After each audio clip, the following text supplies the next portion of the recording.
Bismillahirrahmanirrahim. Assalamualaikum warahmatullahi wabarakatuh. Alhamdulillah. Alhamdulillahirabbil alamin. Wa bihi nasta'inu ala umuri dunya waddin. Asyhadu an la ilaha illallah wa asyhadu anna Muhammadan abduhu wa rasuluh. Allahumma shalli wa sallim wa barik ala nabiyyina Muhammad wa ala alihi wa ashabihi ajma'in, amma ba'd.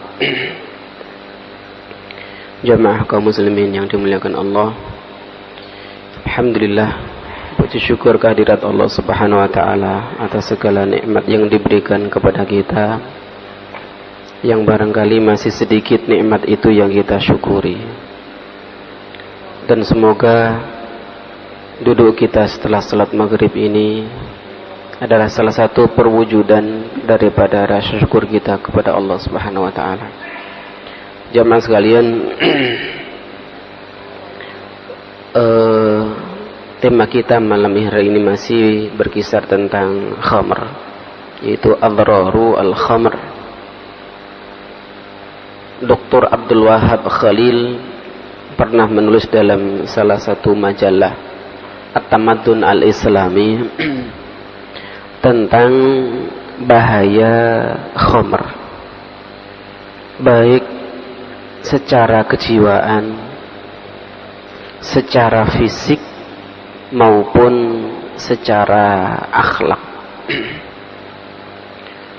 Yang inti daripada tulisan itu menjelaskan semua orang, baik ulama yang berkecimpung di dunia akhlak atau orang-orang pintar di bidang kedokteran,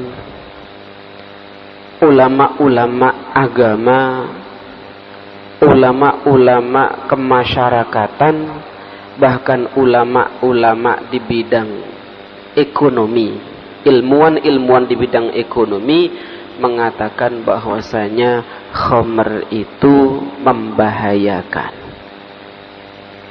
membahayakan fisik, membahayakan akhlak, membahayakan ekonomi.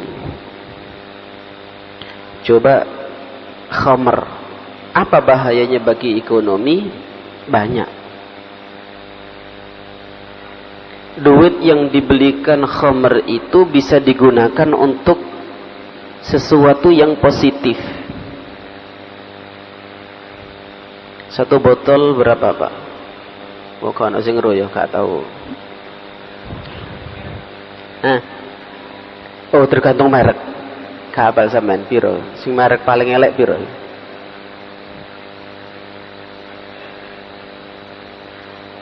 Jadi secara ekonomi itu menguras kantong gitu. Ya. Sama dengan rokok. Rokok itu satu batang berapa, Pak? 500 yang paling gak enak itu ya. Kecuali tengwe, ngelinting dewe, murah lagi. Nah, semua ulama intinya mengatakan, ulama kesehatan misalnya, ahli kesehatan misalnya mengatakan bahwasanya innaha min a'dhamil akhtaril lati tuhaddidu naw'al bashar. Para ahli kesehatan, para dokter mengatakan khamr itu adalah bahan yang sangat dan merusak generasi. Bukan hanya generasi kita, merusak manusia. La bima turithuhu mubashara min al-adrari sama fahasbal bi'awaqibiha al-wakhima aidan. Kata ulama-ulama atau para ahli kedokteran, para ahli kesehatan mengatakan bahwasanya khamr itu bisa mendatangkan penyakit paru-paru, menyebabkan. Khamr juga menurut ahli kesehatan bisa mendatangkan khosatan fil kabid, penyakit liver. Ya. Lidzalika la yastaghribu an takuna min ahammil asbab al-mujiba li katsiri min al-amrad al-'asabiyyah. Karena itu tidak heran Kalau kemudian khamr itu kata ahli kesehatan bahwasanya khamr itu menjadi penyebab berbagai macam penyakit termasuk penyakit syaraf al-asabiyah.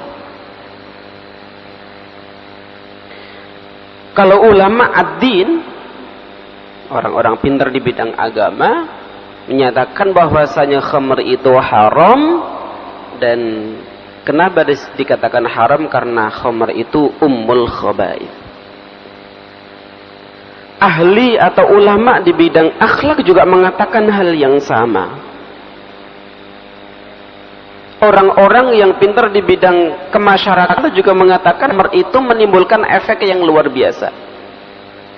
Karena itu Bapak dan hadirin sekalian, pemerintah Amerika itu pernah menganggarkan 60 juta dolar. 60 juta dolar itu akeh, Pak. Itu hanya untuk menanggulangi bagaimana masyarakat Amerika itu tidak kecanduan alkohol. Tapi anggaran 60 juta dolar itu ternyata tidak mampu mengatasi masalah ini. Akhirnya pemerintah Amerika melepaskan, wis sekar-karmu ngombe sak karepmu, sak kapokmu, njunggir wale yo sak karepmu.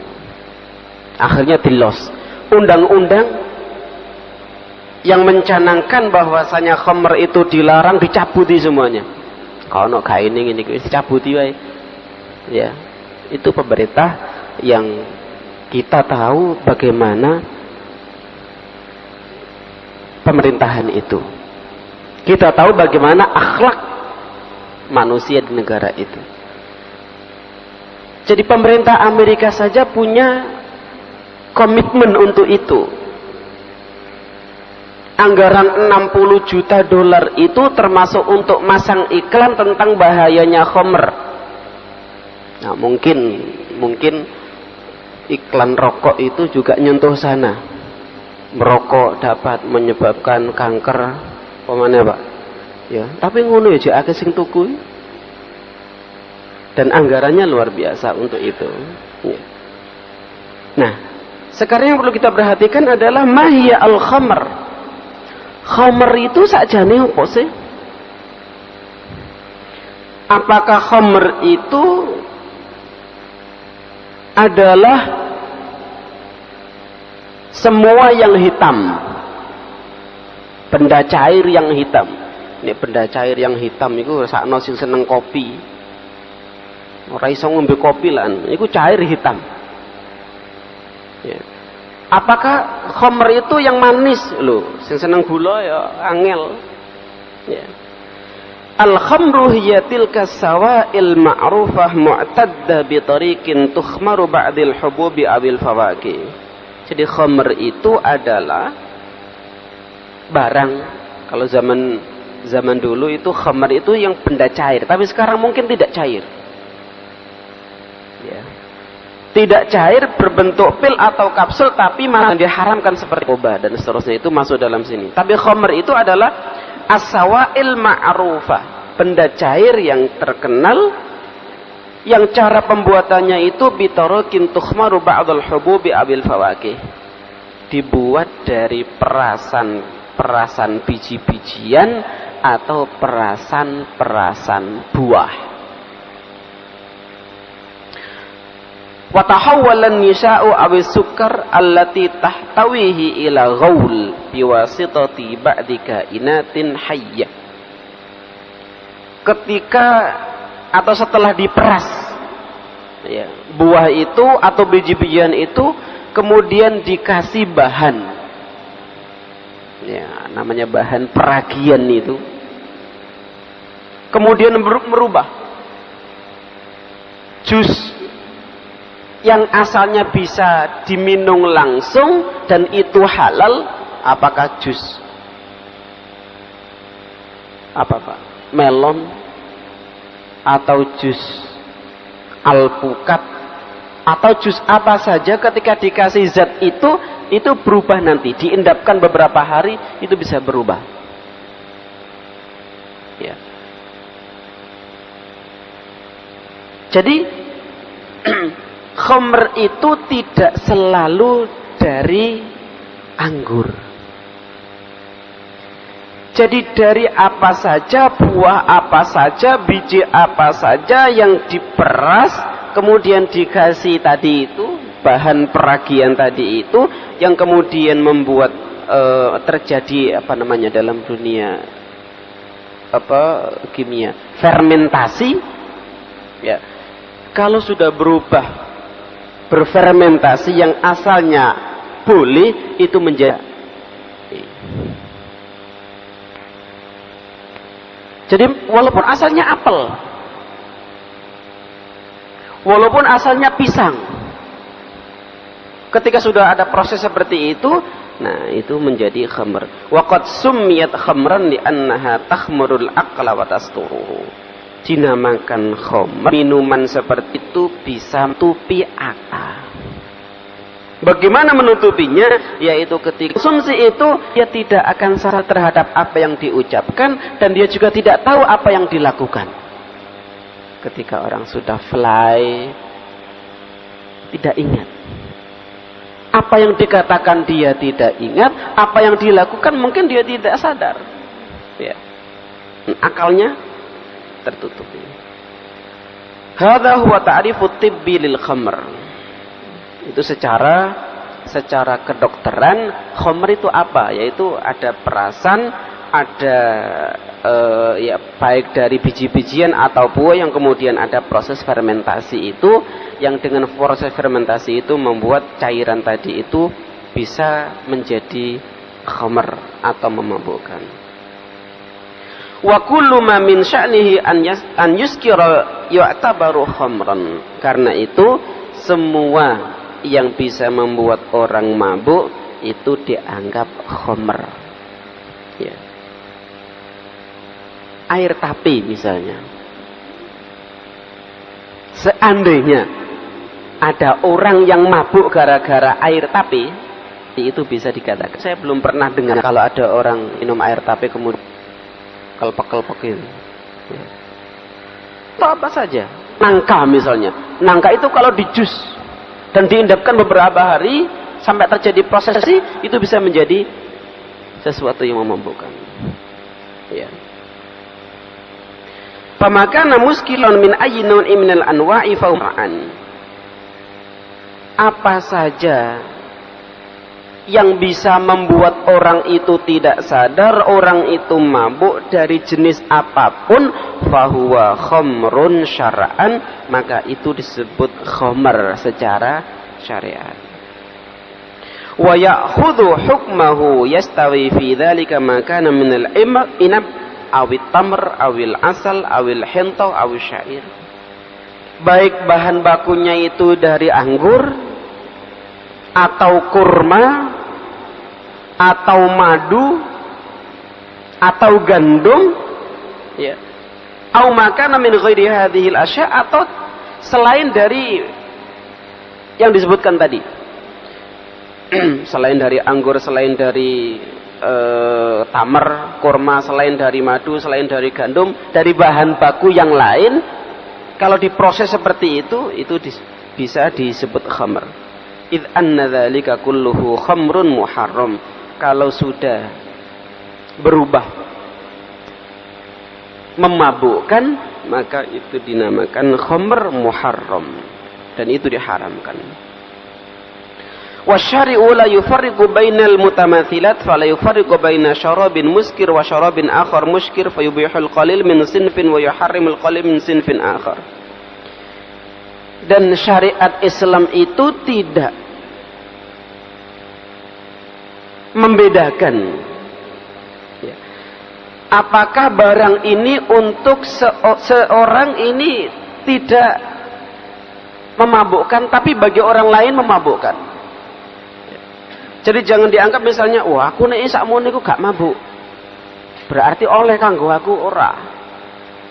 Pada umumnya kalau orang itu mengkonsumsi itu mabuk meskipun sedikit, meskipun sampean untuk mengkonsumsi itu tidak mabuk, itu sudah dianggap haram. Jadi pengharaman khamr itu tidak berdasarkan personal per personal, tidak berdasarkan perorangan. Pada umumnya orang itu kalau minum itu mabuk atau tidak. Ya. Wa idza kana qad harumal qalilu min ahadihima fa innahu kadzalika qad harumal qalilu minal akhar wa qad ja'atin nusus sahih la tahtamilu ta'wil wala tashkik. Ya. Jadi kalau sedikit itu sudah memabukkan, banyak juga haram. Banyak memabukkan, sedikitnya juga haram. Kata Rasulullah lewat hadisnya Imam Ahmad, kullu muskirin khamrun wa kullu khamrin haramun. Setiap yang bisa memabukkan itu adalah khamr, dan setiap khamr itu adalah haram. Jadi apa saja, ya, apa saja yang memabukkan itu disebut khamr, dan setiap khamr itu haram, kata Rasulullah. Warwal Bukhari wa Muslim anna Umar bin Al-Khattab radhiyallahu anhu khataba ala minbari Rasulillah sallallahu alaihi wasallam faqala amma ba'd. Diriwayatkan oleh Bukhari dan Muslim bahwasanya Umar bin Al-Khattab itu pernah berkhutbah di mimbarnya Rasulullah. Faqala amma ba'd. Umar amma ba'd. Yuhannas innahu nazala tahrimul khamr. Wahai manusia, telah datang hukum tentang pengharaman khamr. Wahia min khamsati asya. Bisa diproduk, bisa dibuat 5 hal. Kata Umar bin Khattab, minal inabi, dari anggur. Ya. Dan Itali termasuk pembuat khamr terbesar di dunia, ya. Dan saya pernah melihat atau menonton di media mana mereka mengolah anggur itu. Jadi anggur diinjek-injek, itu uang gitu, taring. Ya. Tamr yang kedua kata Umar yaitu tamr, kurma. Wal asal, ternyata tamsa berubah menjadi anggur ketika dikasih zat yang bisa menfermentasi, merubah itu. Wal khintah, ya, khintah wasyair, dan syair atau gandum. Wal khamru ma khamara al aqla. Kata Umar bin Al-Khattab, khamr itu adalah yang bisa menutupi akal. Hadzal ladzi qalahu Amirul Mukminin wa huwa al-qaulul fasl. Dan inilah yang disampaikan oleh Umar bin Al-Khattab, Amirul Mukminin, li'hu a'raf bil lughati wa a'lamu bis syar'i wa lam yanqul anna ahadan minas sahabah khalafahu fi ma dhahaba ilaihi. Tidak ada satupun sahabat yang menyangkal pendapatnya Umar ibnul Khattab. Berarti Umar tahu bahwasanya gandum itu kalau proses bisa, bahwasanya madu itu kalau diproses bisa menjadi punya potensi untuk menjadi khamr. Kurma itu kalau difermentasi juga jadi khamr, dan anggur itu bisa menjadi khamr. Warawa Muslim an Jabir, diriwayatkan oleh Imam Muslim dari Jabir, anna rajulan minal Yaman sa'ala Rasulullah sallallahu alaihi wasallam an syarabin yashrabunaha bi ardihi min adh-dhurrah yuqalu lahu mizr. Dari ada seorang dari Man datang kepada Rasulullah. Orang ini menanyakan Rasulullah tentang hukumnya minuman mizr. Mizr itu minuman yang terbuat dari jagung. Buat apa no jagung? Buat jagung nom dideplok atau digiling, ya. Yang jelas jadi minuman namanya mizr. Faqala Rasulullah sallallahu alaihi wasallam, amuskirin huwa. Apakah minuman yang kamu sebut mizr itu bisa membuat orang mabuk? Itu menjawab na'am. Iya. Faqala sallallahu alaihi wasallam, kemudian Rasulullah bersabda, kullu muskirin haramun. Semua yang memabukkan itu haram. Jadi Rasulullah ingin menjawab secara lugas kepada penanya ini, dari manapun asalnya, dari apapun bahannya, kalau setelah diproses dan kemudian dikonsumsi itu memabukkan, maka itu adalah haram. Inna 'alallahi ahdan liman yashrabul muskira an yasqihi min tinah al-khibal. Allah berjanji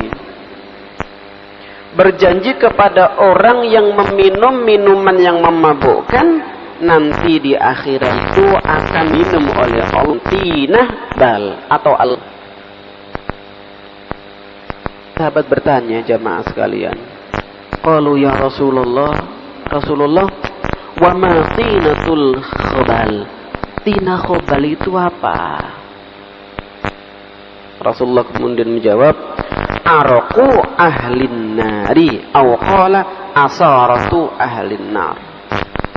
Jadi orang yang meminum minuman yang memabukkan atau mengkonsumsi sesuatu yang membuat belai, itu di akhirat kata Rasulullah akan diberi oleh Allah minuman yang namanya tinatul khobal. Apa tinatul khobal itu? Arafu ahli nar. Tinatul khobal itu adalah keringatnya penduduk neraka. Jadi saya akan samain, kita membayangkan ini ya. Penduduk neraka itu keringatnya itu dikumpulkan, dan itu tinatul khobal. Dan itu yang dibuat meminumi, ya, memberi minum orang yang minum minuman keras. Qala, dalam riwayat lain, tinatul khobal itu adalah asaratu ahlin nar. Jadi perasan dari tubuh penduduk neraka. Kita tidak bisa membayangkan yang keluar dari tubuh yang kebakar itu apa. Kalau sampai yang itu catu, berluka, itu kan juga bisa keluar nanah, bisa keluar darah, bisa keluar yang bening tapi kental, apa namanya, yang baunya amis gitu. Nah, itu termasuk asaratu ahlin nar. Apabila kalau kita minum itu. Dalam hadis yang lain, Anin Nu'man ibn Bashir anna Rasulullah sallallahu alaihi wasallam, inna minal inabi khamran. Dari anggur itu, wa minat tamri khamrun, dan sesungguhnya dari kurma itu juga bisa dibuat khamr. Wa inna minal asali khamran, dan sesungguhnya dari madu itu juga bisa dirubah atau dibuat menjadi khamr. Wa inna iri khamran, dan dari gandum itu juga bisa dibuat khamr. Ya. Jadi dari seperti itu bisa menjadi khamr, proses fermentasi tadi itu. Wa an Aisyah radhiyallahu anha qalat kullu muskirin haramun kara al-faq minhu famala al-kaf minhu haram. Setiap yang memabukkan itu adalah haram, dan apa-apa yang memabukkan masih cawuane tangan itu, ya, itu haram kata Aisyah. Warwa Ahmad wal Bukhari wa Muslim an Nabi Musa al-Ash'ari qala qultu ya Rasulullah aftina fi syarabaini inna nasna'uhum bil Yaman. Ya Rasulullah, berilah kami fatwa tentang minuman, kata Abi Musa al-Ash'ari, berilah kami fatwa tentang dua minuman yang dulu pernah kami buat di Yaman. Yang pertama itu namanya al-bid'u, ya, al-bid'ah wal mizr yang tadi saya sebutkan di atas. wa huwa minadh-dhurrah wasyair. Ya. Kata Rasulullah, wa kana Rasulullah sallallahu alaihi wasallam qad utiya jawami'ul kalim bi khawatimihi qala kullu muskirin haramun. Jadi ketika Abu Musa al-Ash'ari bertanya tentang satu jenis minuman namanya al-bid'u. Bid'u itu apa? Bid'u itu dari madu yang oleh orang-orang Yaman itu diobat ya. Dan al-mizr. Mizr ini juga minuman ya, tapi tidak dari madu, minuman dari dzurrah, dari jagung. Rasulullah menjawab dengan singkat, kullu muskirin haramun. Abu Musa al-Ash'ari, apapun namanya, dari manapun bahan bakunya, kalau memabukkan itu haram. Ya. Wa an Ali karamallahu wajha anna Rasulullah sallallahu alaihi wasallam nahahum anil ji'ah awil bira. Ya. Ji'ah wahia nabidu asyair, jadi perasan gandum ya. Perasan gandum itu dulu disebut biro, yang sekarang jadi apa Pak? Bir ya. Hadha huwa ra'yu jumhuril fuqaha min as-sahaba wat tabi'in. Wa hadha ar-ra'yu al-mukhalif tamamal mukhalafa lima sabaq min al-adillah wa fuqaha al-amsar wa madhabu al-hadits. Ya. Jadi ini pendapat jumhur ulama, pendapatnya ahli hadis, pendapatnya sahabat dan tabi'in, bahwasanya patokan khamr itu adalah memabukkan dari bahan apapun. Tapi ada pendapat dari ulama-ulama Irak, termasuk Abu Hanifah di situ, qalu bitahrimil qalili wal katsiri minal khamr. Mereka mengatakan tentang pengharamannya atau haramnya khamr yang terbuat dari anggur, baik sedikit atau banyak itu haram kalau dari anggur. Tapi kalau dari tumbuh-tumbuhan selain anggur, kata ulama-ulama Irak, fa innahu yuhramul katsiril muskir ammal qalilul ladzi la yuskir fa innahu halal. Ini pendapat yang sedok nyeleneh memang. Selama bahan bakunya itu tidak dari anggur, katanya, kalau banyak dan memabukkan itu haram. Tapi kalau sedikit dan tidak memabukkan halal. Wah, iki sing gari ya. Wa minal amanah al-ilmiyah an nadhkur hujjata haula'i al-fuqaha al-mukhlasin maqalahu Ibnu Rushd fi bidayat al mujtahid. Ibnu Rushd di dalam kitab Bidayatul Mujtahid itu menjelaskan pendapat jumhur fuqaha al-Hijaz. Wa jumhurul muhadditsin qalilul anbidah wa katsiruha al-muskiru haramun. Jadi sedikit atau banyak minuman dari perasan buah atau biji-bijian yang lain, selama itu memabukkan itu haram. Wa qala al-Iraqiyun, ulama-ulama Irak termasuk Ibrahim an-Nakhai minat tabi'in wa Sufyan ats-Tsauri wa Abi Layla, ya, innal muharram min sairil umbudha muskirah huwa as-sakr nafsuhu la al-ain. Jadi ulama-ulama Irak mengatakan bahwasanya selain dari inab itu, kalau dari tumbuh-tumbuhan selain anggur, ya, kalau memang memabukkan, ya banyaknya, ya berarti banyak itu yang diharamkan. Tapi kalau sedikit tidak, ya. Nah, itu pendapat dari ulama Irak, ya. Dan itu menyalahi atau bertentangan dengan ahli hadis, pendapatnya para sahabat dan para tabi'in. Sampai ini saya Pak. Oke. Pundi anu niki miki. Baik. Ini masih panjang pembahasan, barangkali ada yang ditambahkan atau ditanyakan, silakan Bapak dan hadirin sekalian. Sampai niku biasa nok ini. Sampai dadi lagi nih lho miki. Wis oke nih sampai niku masih meneh-meneh nok kene wae ya. Nah, ini dulu. Bisa nggak itu mic-nya? Silakan.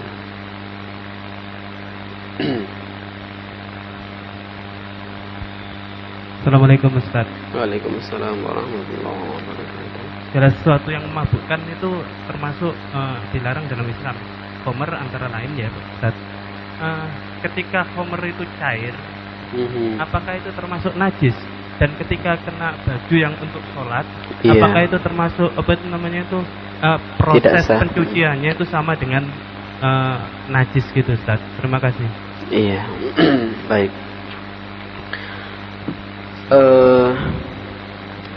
Khamr yang cair. Ini ada pertanyaan tentang apakah khamr itu najis. Dan kalau kena baju, apakah najisnya itu membersihkannya seperti najis-najis yang lain? Gitu ya. Oke. Sebagian besar ulama mengatakan bahwasanya khamr itu najis. Ya, khamr itu najis. Karena dalam ayat Al-Quran dikatakan bahwasanya khamr itu termasuk rijsun fajtanibuhu. Pendapat ulama itu yang digunakan, Quran itu yang digunakan, ayat itu yang digunakan dalil oleh para ulama yang mengatakan bahwasanya khamr atau alkohol itu najis. Ya. Tapi ada pendapat lain. Al-Laythi misalnya berpendapat bahwasanya khamr itu najisnya bukan najis yang kena baju kemudian dicuci, tapi khamr itu najis kalau dikonsumsi. Dan dalam banyak kasus alkohol, kalau seandainya alkohol itu kita sebut khamr, alkohol itu berguna di dunia kedokteran misalnya. Kalau ada orang mau disuntik, dikapasi itu, kemudian diusap sebelum disuntik, yang serap itu apa itu? Ada nggak kandungan alkoholnya? Alkohol itu. Dan itu menghilang kuman. Ya. Kalau ada pembersih tangan namanya antis, antis, ya, itu ada kandungan alkoholnya enggak? Ada. Kalau tisu yang digunakan untuk membersihkan lehernya galon, itu ada kandungan alkoholnya enggak? Ada. Dan itu berguna ya. Untuk membersihkan kuman-kuman itu berguna. Ya.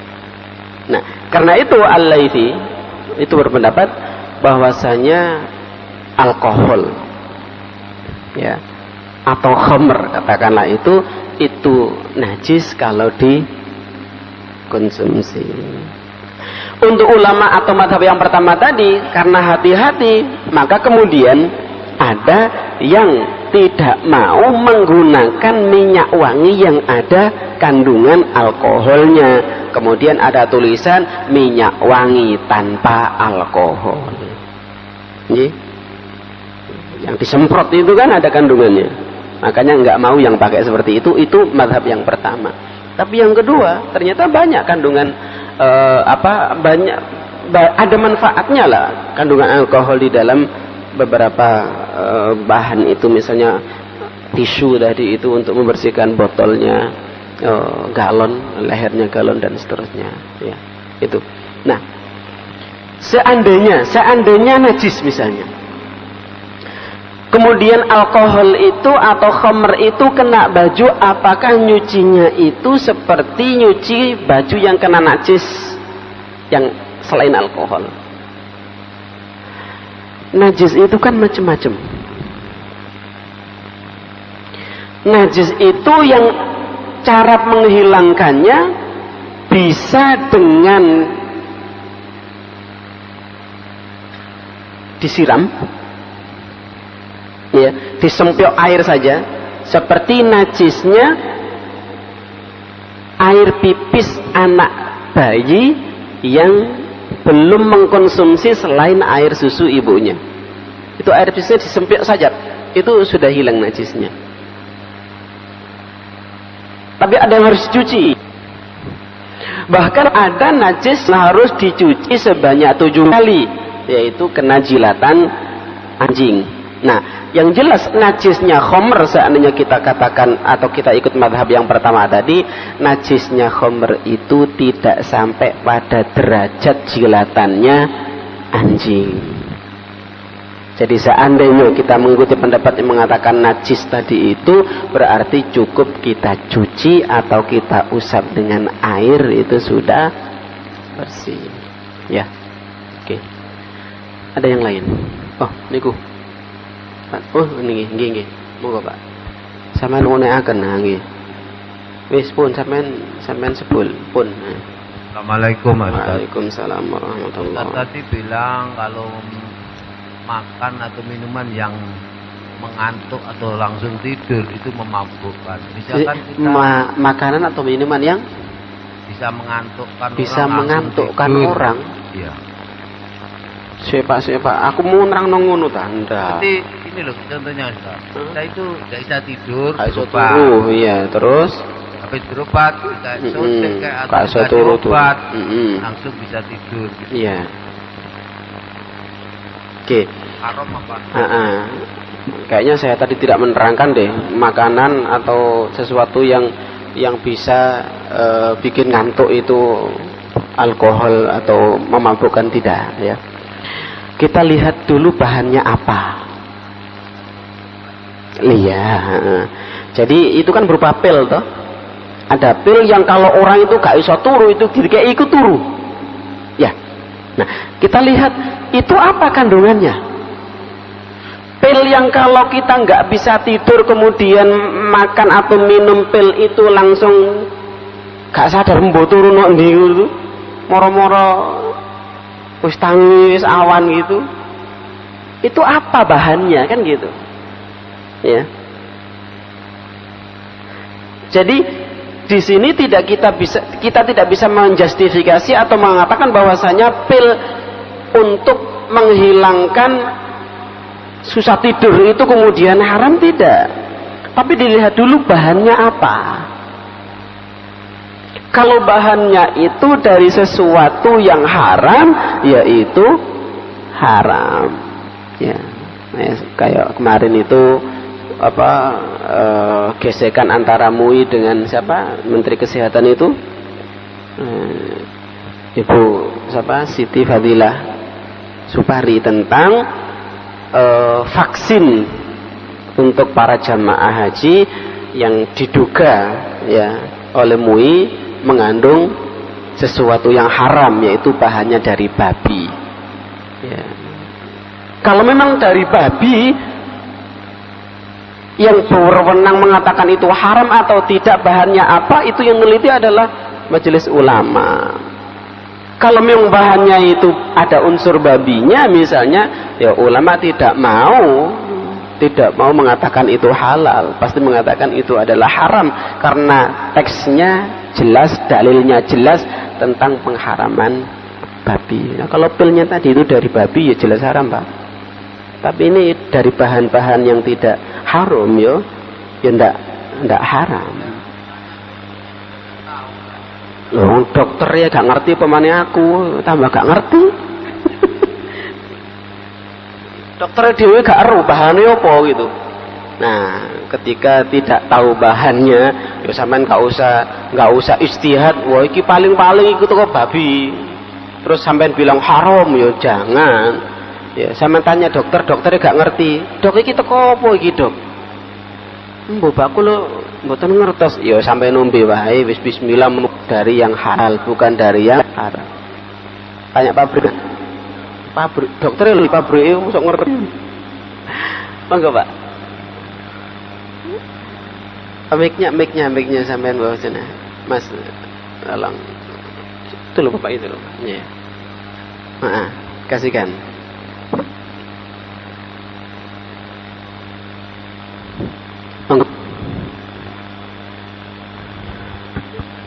Assalamualaikum Ustaz. Waalaikumsalam warahmatullahi.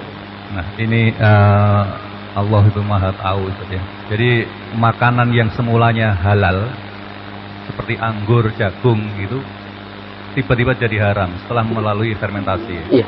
Nah, ini yang saya tanyakan. Kalau seperti anggur, jagung itu kan sudah tahu kadar alkoholnya sekian persen itu jelas haram. Nah, ini yang ada minuman dari Indonesia namanya Legen. Legen, iya. Dari Gresik. Toko Tuban itu Pak ya. Iya, Tuban sama Gresik. Nah, itu bisa tahu itu haram enggaknya. Karena kan Legen ini kan beberapa hari jadi. Iya.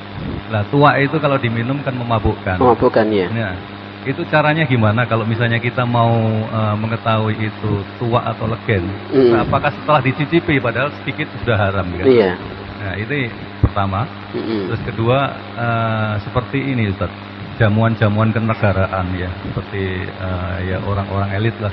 Itu kalau ke luar itu kan biasanya pakai toast, itu minuman sedikit. Iya. Nah, itu ada apa istilahnya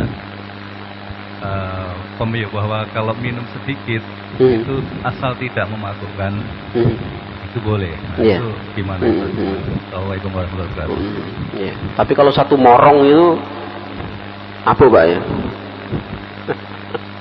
Baik. Jadi Legen. Legen itu enak Pak ya? Enak. Ya. Ini panas-panas ono es Legen itu enak. Ya. Oke. Kapan Legen itu bisa menjadi minuman yang memabukkan? Kata sampean tadi disebutkan ketika sudah menjadi tua. Berarti sebelum jadi tua itu masih Legen. Kalau masih Legen itu tidak memabukkan. Kalau tidak memabukkan itu masih boleh. Yang jadi masalah tadi, nek sampean takon sing dodol iki tua ta Legen? Ya. Wong ngomong Legen Pak, misalnya. Terus sampean mau ngombe, kok ternyata sudah tua misalnya. Sing dosa sing dodol iku. Wong ditakoni iki Legen ta tua jare Legen tak ombe barang ngono ternyata. Nah, jadi itu tanya paling tidak, iki wis jadi tua ta? Sudah, oh ya berarti dengan. Ketika sudah jadi tua berarti sudah ada proses fermentasi. Tapi kalau masih Legen itu enak Pak. Apalagi kalau sampai nang Tuban kemudian nungguin pagi-pagi orang yang ngunduh itu, wah itu lagi seger itu. Ya, itu enak. Nah, jadi tidak ada ini Mbak, tidak ada dalam kajian fikih para ulama itu tidak ada penjelasan berapa prosentase kandungan alkohol itu yang diharamkan atau tidak. Sekaligus jawab yang kedua, jadi ketika misalnya para pejabat itu diajak makan bersama jamuan, kemudian biasanya ada gelas yang pakai tos gitu. Nah, itu ini gak diombe kok sawangane, tapi ini diombe itu minuman yang memabukkan atau alkohol. Tapi mungkin tidak sampai kelepek-kelepek kalau minum segitu itu misalnya. Nah, kita lihat saja kepada hadis Rasulullah tadi itu ya. Ma askaro kathiruhu faqalilu ramun.